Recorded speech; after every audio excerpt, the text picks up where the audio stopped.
diving into a couple wide receivers that we have here that are going in similar ADP. Kenny Golladay and Amari Cooper. Right here With Johnny Game Time Hicks, your boy Big Travie, and the Fantasy Whisperers. Diving into a couple wide receivers that we have here that are going in similar ADP. Kenny Golladay and Amari Cooper. And Johnny, as always, we're going to do a little bit of a coin flip here, but Whisper Nation, we want to know who you think is going to win this face-off. Is it Kenny G or is it Amari Cooper? Comment below right now. And as always, please smash that thumbs up button and subscribe to our channel if you are new to our channel and like our content. All right, Travis, now to that coin flip. Let's get it. All right, Amari Cooper versus Kenny G. We're doing Amari Cooper is heads and Kenny G is tails. It is Big Travie's flip, so it will be decided. He got heads. So he gets his boy, Amari Cooper. All right. Yeah, that's what I'm talking about. Another one goes in your boy's favor. You know how much I can't stand It's kind of Amari weird, Cooper. though. They keep going in your favor, and yet you're the one doing the coin flip. Hey, I make my own luck, all right? I make my own luck. Yeah, Harvey Dent, huh? Yeah, exactly, dude. Well, all right. So you get Kenny Golladay, you get Kenny G, silky smooth on the saxophone there.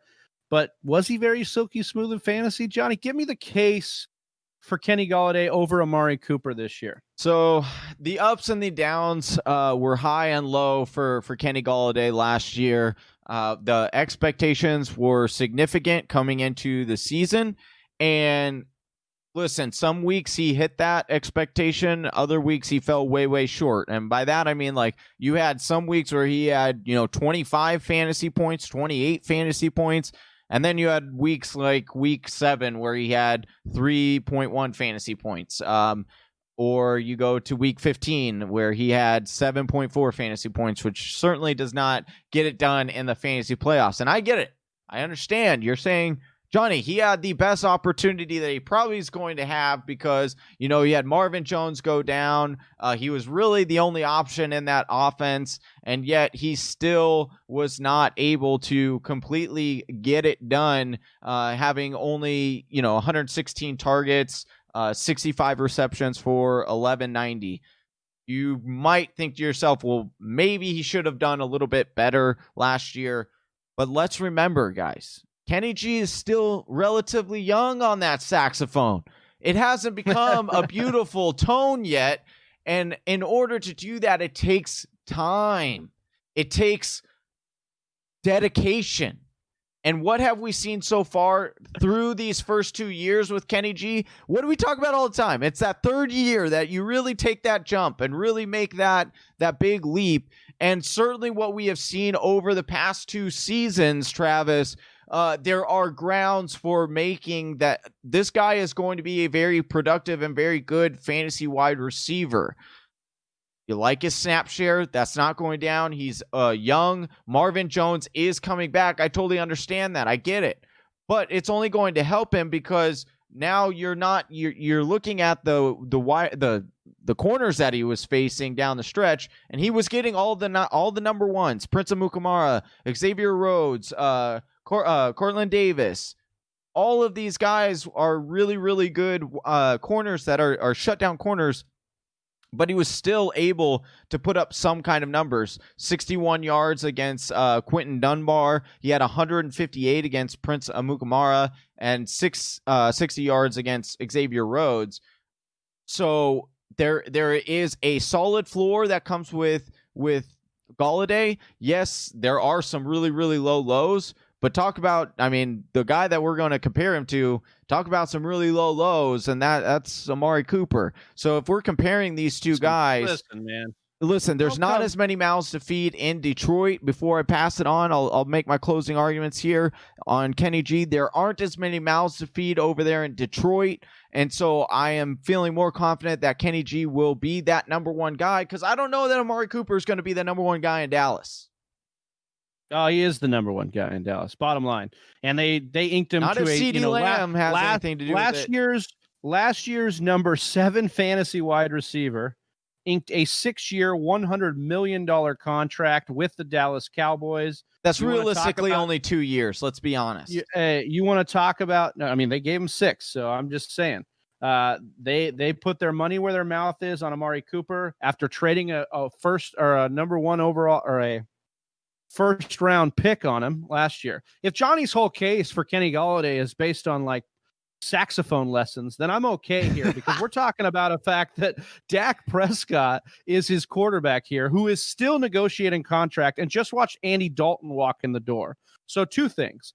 Andy Dalton should light a fire under Dak's ass to go and get out there and throw the ball in a big way. And then even if Dak were to go down, I am confident in a guy like Andy Dalton to come in and pepper Amari Cooper with targets, because that is what he's done in his career. They've got Kellen Moore still retaining a coordinator position here, which is what has made Amari Cooper so successful in his time in Dallas.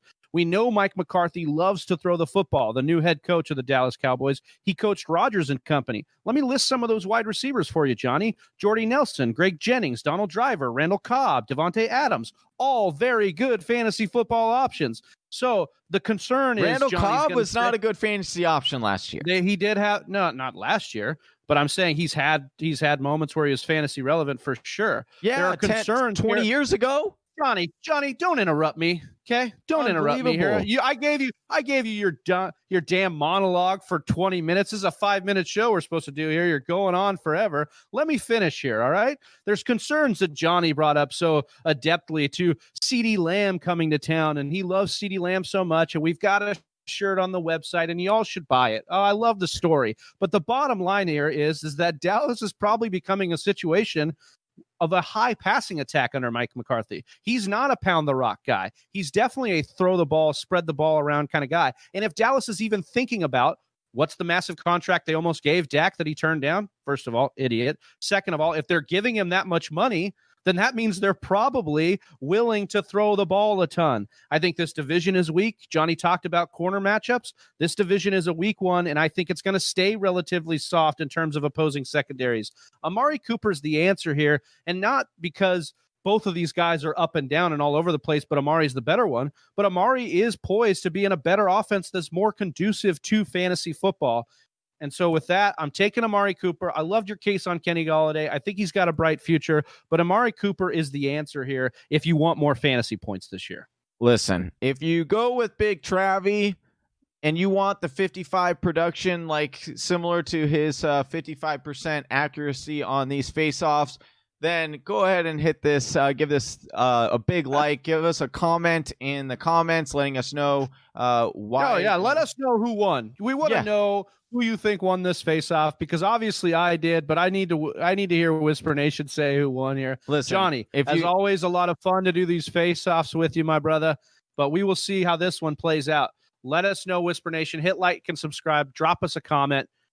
That's Johnny Game Time Hicks. I'm Big Travie. We're the Fantasy Whisperers. Peace. Peace. Thank you for listening to the Fantasy Whisperers podcast. You can hear more from John and Travis on Google Play, SoundCloud, and iTunes. You can also follow us on Instagram, Facebook, and Twitter at TF Whisperers.